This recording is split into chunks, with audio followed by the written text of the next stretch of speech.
shocked. Welcome back, Crackle Addicts. I'm Lupine Fiasco. This is Daily FaB Gameplay, and today we are playing Aurora Shooting Star. For anyone who is new to the channel, what we do here is review replays of games I played on the Talishar.net client days or weeks ago, after enough time has passed that I lose my bias and can more objectively judge the quality of my games. I will talk through turn cycles as if I were taking them now, explaining my thought processes for the lines I would take, and compare that to the lines I did take. We either learn from my mistakes or reinforce good play patterns with the overall goal of tightening and optimizing our gameplay in the future, taking down paper events, and walking away with that shiny, shiny cardboard. If you would like to check out the deck I'm playing here or try it for yourself on Talishar, there is a FaB deck link in the video description below. While you're down there, if you haven't already done so, please consider subscribing to my channel. It is the best free way to support me and to make sure that you see daily FaB gameplay in your video feed 5 days a week. If you'd like to engage further, there is a link to my Twitter, to my Discord, and to my Patreon. Without further ado, let's jump right into the action. Against Dorinthea, we've won the die roll. We are choosing to put her first. I believe that's true, whether we think she's on Hatchets or Dawnblade.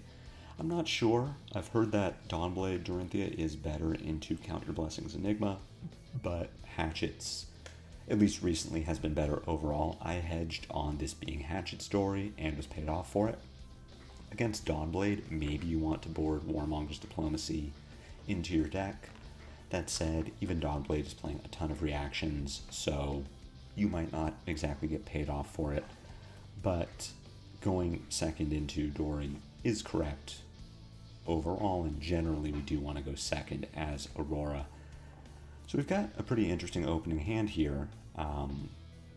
The fact is that we have Electrostatic Discharge and Flicker Wisp, and we block 5 outside of that. So we are going to get to do a pretty cool play here, depending on how much pressure Dorinthea applies. Specifically, we are looking for her to just send a Hatchet for 2, and that is what she's doing. We're going to block this with Lightning Surge, because what we would like to do, if Dory does not give this go again, she doesn't have the action point, is we are going to play our Electrostatic Discharge, get no benefit from it, but we will have played a Lightning card, and that lets us pitch Flicker Wisp into Aurora to make an embodiment of Lightning to start off our first turn.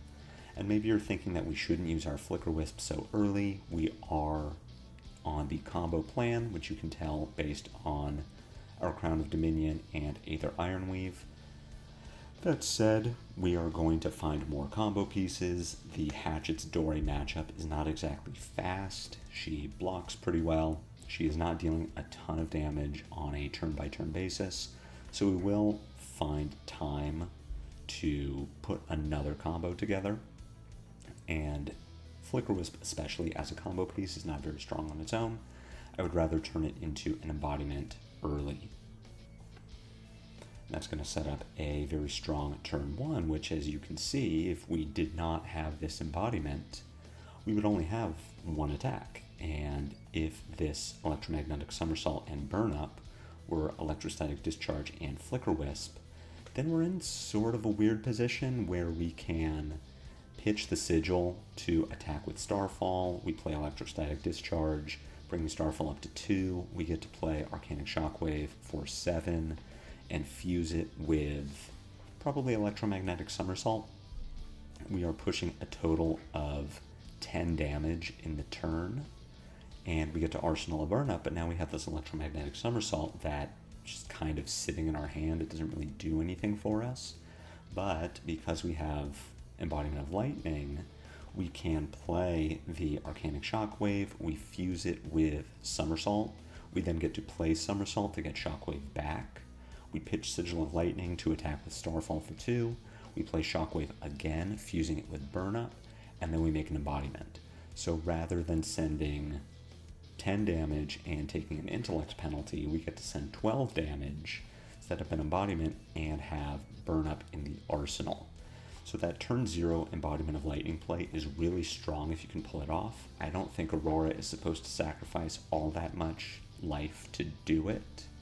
Sometimes you don't have a choice. Sometimes your hand is like 2 block, electrostatic discharge, blink. And you think, well, I can block 4 and then I'm going to make this embodiment play. But in a situation where maybe you're holding on to an instant, you have a current funnel, you have some other cards that you would want to block with, don't hold the current funnel back to pull this play off. You'd rather have that 3 life on turn 0. We're not going to play burn up here. We are only going to attack 3 times. Dorinthea has 5 cards and all of her armor. We want to save burn up for a 5-card hand, which is what we're setting up for. As far as what to fuse with Arcanic Shockwave, it really doesn't matter. We have to show burn up as the second fuse. We don't have a choice. We are either sacrificing 1 point of damage by not fusing Shockwave, or we are showing Dorinthea that we have a burn up. But we will be pitching the Sigil, we will be playing the Shockwave. Neither of those impacts the total damage that Shockwave is doing. It isn't like we are revealing a Lightning Press and then giving Dory the information that we will be pressing our Shockwave. So as far as what we're fusing, it really doesn't matter. Choosing the Sigil of Lightning here, we will be somersaulting in reactions. We need to. We cannot somersault in resolution because the somersault effect happens at the start of the resolution step. So if we get to resolution and play somersault, we would have already missed the opportunity to get that delayed trigger. So we have to do that in reactions. Between making a rune chant or an embodiment, because we are arsenaling burn up, we really want that embodiment to make sure that we can convert 4 cards offensively. Dorinthea takes 12. We make an embodiment. We arsenal the burn up. Pretty interested to see what Dorinthea is going to do on her turn, suspecting that she just missed a point of value by not blocking with Dynamo.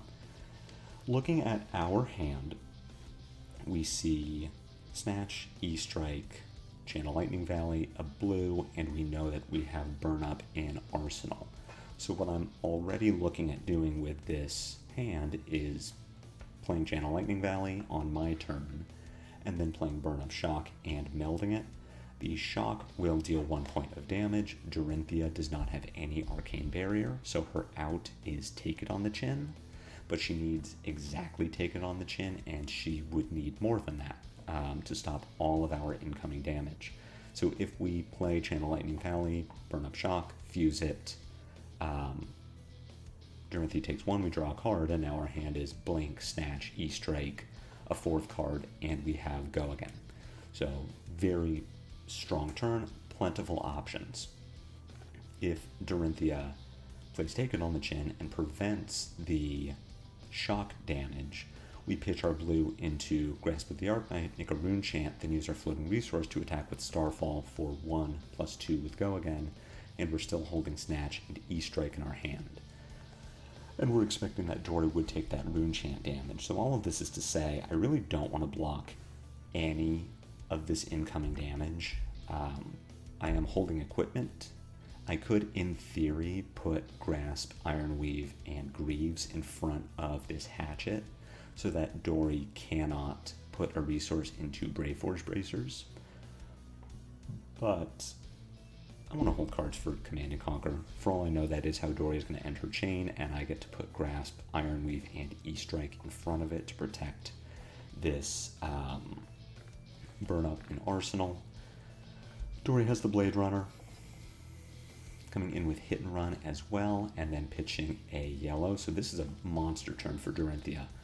I'm fine blocking with Ironweave here just to make sure I get my point of block in case I draw an Arc Lightning maybe. We're definitely going to play Burn Up and E-Strike, so that will satisfy the conditions of either Ironweave. If for whatever reason we think, you know what, let's break it, make 2 resources, maybe even break gold. If Dorinthea is able to block out all of our damage and we want to push that Burn Up through, then it might be necessary to gamble on what the top card of our deck is. Opening with that melded Burn Up Shock, holding priority and playing Channel Lightning Valley. You don't need to do this. I think it's cute, but you absolutely could play the Channel Lightning Valley, let it resolve, then play your burn up. It is just important that you have Channel Lightning Valley down before you play the shock.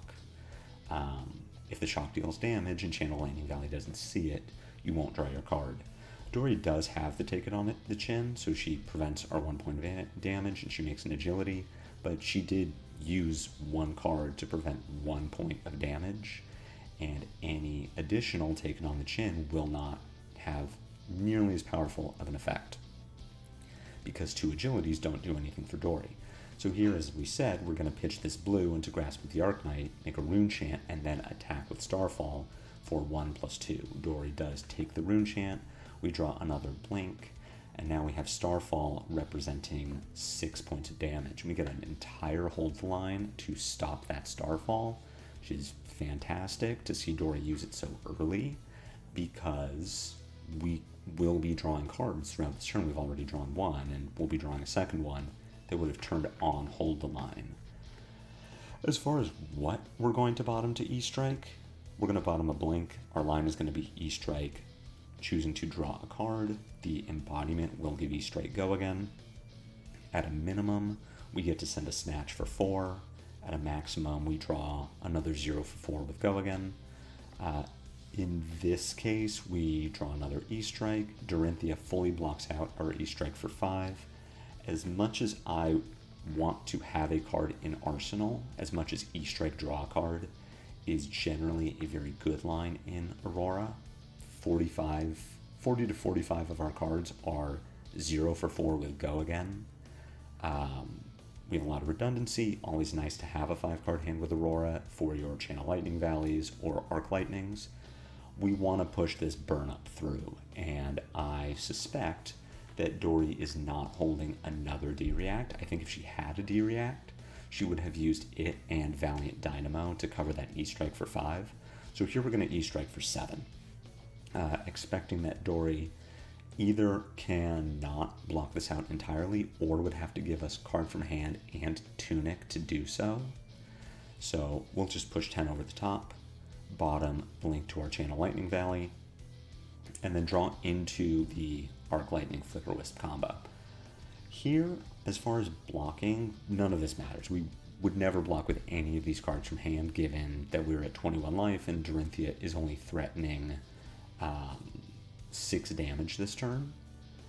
We want to fire off this Flicker Wisp combo and very likely kill AB0 Dory, so we would never block with any of this. But because we have armor, we are going to put Grasp in front of this Hatchet so that it doesn't hit and Dory cannot activate Brave Forge Bracer. She has 1 floating resource and Tunic available, so if this hits, she can use her floating to pay into Bracer, she can activate Tunic and use that to pay for second Hatchet. So blocking with Grasp actually prevents 3 points of damage, not just 2. So we will put our Grasp in front. Now we're going to see why I really wanted to show you this video. If you are familiar with the Arc Lightning combo, you already know what's coming. The game is going to end on my next turn, and this was not particularly close. But I put out a video last week demonstrating the Flicker Wisp combo. No sound, no explanation at all, and this seemed like a much better opportunity to show you what the Flicker Wisp combo actually looks like. The big question here is, do we play Channel Lightning Valley before we Flicker Wisp, or do we hold it back to pitch? In this situation, AB0, Dorinthea, we will play this Channel Lightning Valley because we're really looking for an attack action. We have this current funnel as a last-ditch effort, but we're really hoping to draw a red 0 for 4 so that we can pitch current funnel into Grasp and Starfall. But we're happy to play Channel Lightning Valley here. Against Enigma, we would not play the second Channel Lightning. We would hold it to pitch. And I know this from experience, having just lost to my teammate on Enigma, who was able to prevent 5 separate instances of 2 arcane damage between AB1 and generating Spectral Shields, completely blanked a combo turn because I didn't have the attack to break Ironweave and Gold, and neither Channel Lightning Valley was able to draw a card. And had I had that Channel Lightning Valley to pitch into Grasp for an extra instance of 2 and then 1, I would have been able to draw that card and deal a lot more damage on my combo turn. So in a situation where you are playing against a hero that cannot easily prevent arcane damage, you would play the second Channel Lightning Valley here, but against Enigma or a hero who can similarly prevent a lot of split damage, you would hold the Channel Lightning Valley to pitch so that you can trigger your first Channel Lightning Valley. We're just looking for an attack here. So the way the combo works is you play Flicker Wisp, you fuse it with a lightning card. In this case, we're now going to play Channel Lightning Valley, so that will draw 2 off of our Flicker Wisp. And having fused Flicker Wisp, anytime an action effect would deal arcane damage, it instead deals 2 arcane damage.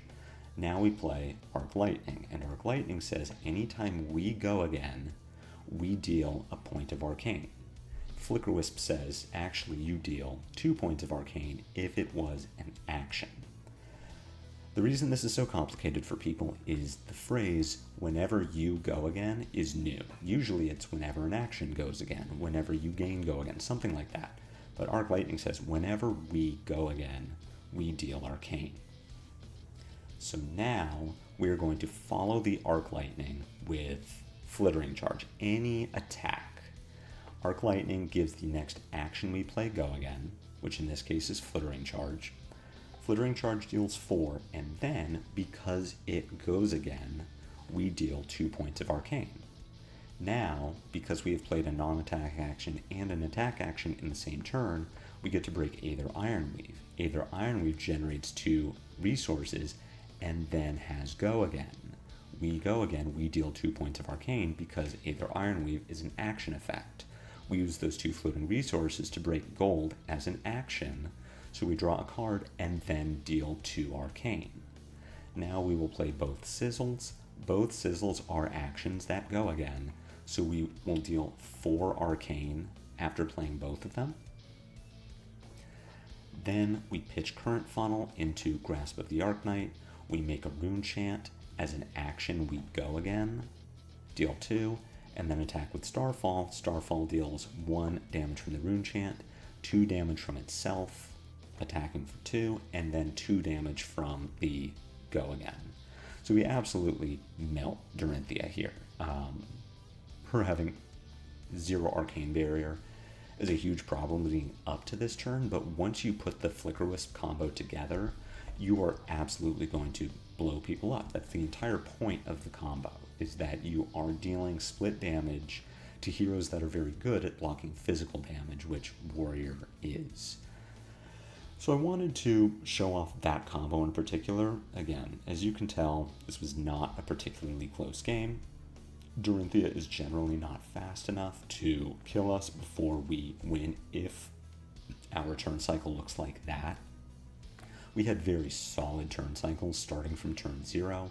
That is something that Aurora is certainly capable of. You won't put it together every game, but more importantly, that is the Flicker Wisp combo. That is what we are trying to do to Warrior, to Florian, to Enigma, to anything tanky. So I hope that was helpful. If you didn't already know about the Flicker Wisp combo, I hope you now have a much better idea of how that works and about why so many performing Aurora lists are playing Crown of Dominion and Aether Ironweave, specifically because between playing Flicker Wisp, Arc Lightning, a 0 for 4, then breaking your Ironweave and Gold, you have threatened 14 points of damage and still have 3 cards left in your hand to deal even more. So if you did learn something, if you enjoyed this video, be sure to zap that like button. My comments are always open for any questions or feedback. If you haven't already done so, please consider a YouTube subscription. It's the best free way to support me. I have a Twitter, I have a Discord. Links to those socials are in the video description below, as well as the link to my Patreon if you want this deck list with a matchup guide that is available to anyone in the Arc Lightning tier or above. But however you do or do not engage with me, I am looking forward to seeing you next time for daily FaB gameplay. And until then, take care.